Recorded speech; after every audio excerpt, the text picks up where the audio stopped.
Assalamualaikum warahmatullahi wabarakatuh. Salam solusi. Pertama-tama marilah kita panjatkan puja dan puji syukur kita kehadirat Allah Subhanahu wa taala yang telah memberikan kita rahmat dan karunia-Nya. Yang saya hormati Bapak Dr. Usiono MA dan yang saya banggakan para audiens sekalian. Perkenalkan, nama saya Tia Wahyuni Dolok Saribu dengan NIM 0801231003 dan rekan saya. Perkenalkan, nama saya Mardia Sitorus dengan NIM 0801231031. Dan rekan saya. Perkenalkan, nama saya Siti Nurhamidah Harahap dengan NIM 0801231017. Pada kesempatan kali ini, kami dari kelompok 7 akan mendiskusikan mengenai Pancasila berperan sebagai paradigma kehidupan bermasyarakat, berbangsa, dan bernegara. Sebelum kita memasuki pembahasan yang lebih mendalam tentang topik kita pada kali ini, kita harus mengetahui apa sih itu paradigma. Menurut Saudari Mardia, apa sih itu paradigma? Nah, gini teman-teman, istilah paradigma pertama kali diperkenalkan oleh Thomas Kuhn dalam bukunya yang berjudul The Structure of Scientific Revolution, yang artinya landasan berpikir dalam konsep dasar yang digunakan sebagai pola para ilmuwan dalam usahanya, dengan mengandalkan studi-studi keilmuannya. Dan menurut saya, paradigma itu sendiri lebih mudah dipahami dengan konsep keyakinan dan kepercayaan yang mendasari seseorang dalam melakukan segala tindakan, baik dari bentuk, sikap, dan menyikapi suatu masalah dan menyikapi perbedaan di negara kita. Lalu menurut Saudari Siti, apa sih itu paradigma? Kalau menurut saya, paradigma adalah cara pandang orang terhadap diri dan lingkungannya yang akan mempengaruhinya dalam berpikir, bersikap, dan bertingkah laku. Berarti dapat kita simpulkan bahwa paradigma adalah cara pikir atau cara pandang. Cara pandang inilah yang digunakan untuk menilai suatu ilmu yang diimplementasikan dalam sebuah tindakan. Jadi, dalam melakukan tindakan tersebut, paradigma itu merupakan pandangan untuk bagaimana melakukan tindakan selanjutnya, sehingga dalam artian ini adalah sebagai pedoman. Saudari Siti, apa sih peran Pancasila sebagai paradigma dalam kehidupan bermasyarakat? Pancasila sebagai paradigma dalam kehidupan bermasyarakat mendasari nilai-nilai yang ada pada kehidupan masyarakat. Pada hakikatnya terkandung dalam Pancasila. Pancasila merupakan sumber normatif yang bertujuan untuk meningkatkan harkat dan martabat manusia, menjadikan warga negara menjadi masyarakat yang beradab dan berbudaya. Dikarenakan adanya keberagaman di Indonesia, baik itu suku, agama, ras, dan warna kulit, maka dengan diimplementasikannya Pancasila sebagai dasar kehidupan masyarakat, maka tidak ada perselisihan dalam kehidupan bermasyarakat. Menurut Saudari Siti, apakah dampak jika kita tidak menerapkan Pancasila dalam kehidupan bermasyarakat?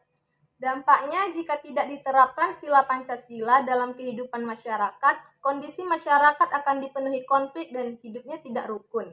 Sebagai contoh, sila pertama Pancasila berbunyi ketuhanan yang Maha Esa. Sila pertama ini bisa diterapkan dengan menghormati dan menghargai teman yang memiliki agama atau keyakinan yang berbeda. Tetapi apabila sila pertama ini tidak diterapkan, masyarakat yang kondisinya beragam karena memiliki agama dan keyakinan berbeda akan mengalami konflik satu sama lain.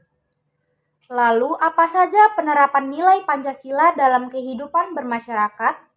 Penerapan yang bisa dilakukan masyarakat adalah dengan selalu bertindak adil pada masyarakat, tidak memandang seseorang hanya karena agama, status sosial, warna kulit, ataupun yang bisa menyinggung perasaan dan merugikan individu tersebut.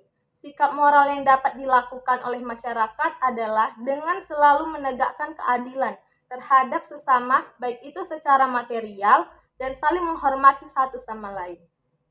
Berarti paradigma Pancasila dalam kehidupan bermasyarakat dapat diartikan sebagai pandangan atau pedoman dalam kehidupan bermasyarakat seperti pada kehidupan sehari-hari. Benar begitu? Ya, itu sangat benar.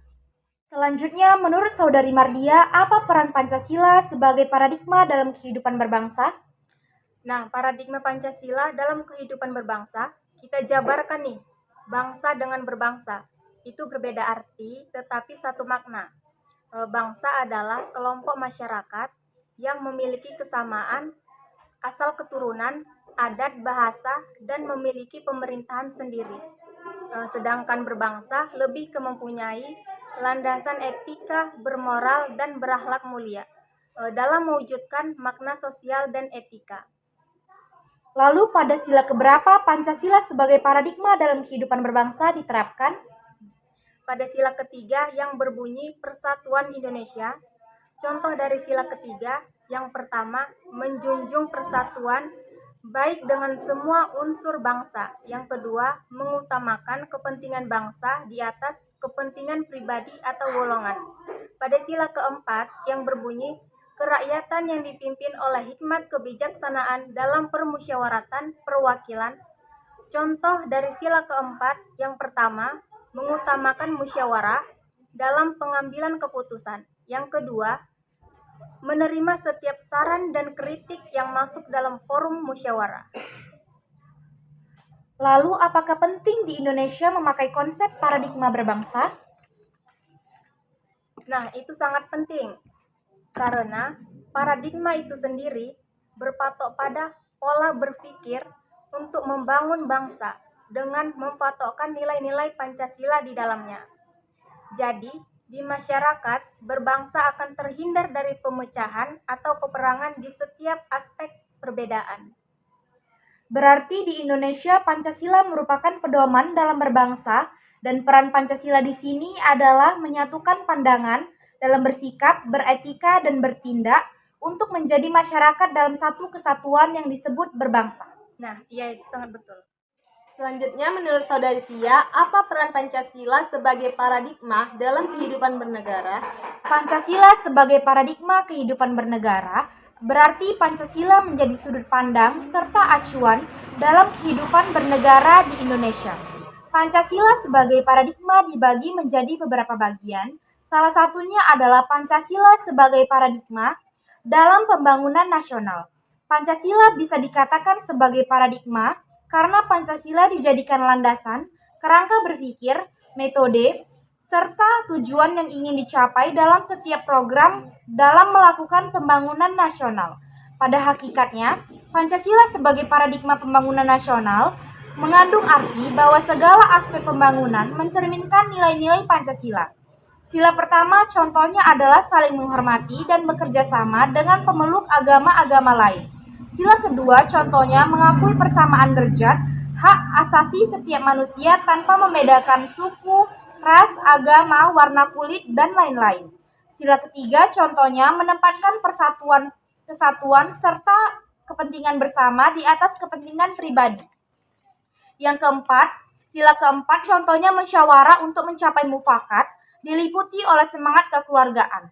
Sila kelima contohnya adalah menghargai hasil karya orang lain yang bermanfaat bagi kemajuan bersama.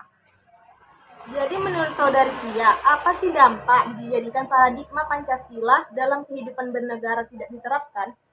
Masyarakat Indonesia tidak akan memiliki pandangan atau pedoman untuk menjalankan kehidupan berbangsa dengan baik.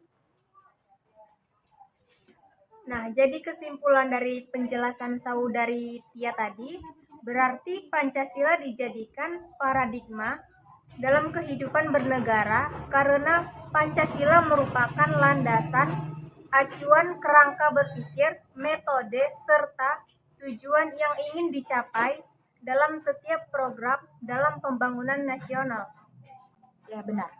Kesimpulan dari diskusi kita pada topik kali ini adalah sebagai bagian dari sebuah negara yang memiliki dasar negara, Pancasila hal yang diperlukan bukan hanya paham secara teori saja mengenai nilai-nilai yang terkandung dalam Pancasila, namun juga harus mampu mengimplementasikannya dalam kehidupan sehari-hari.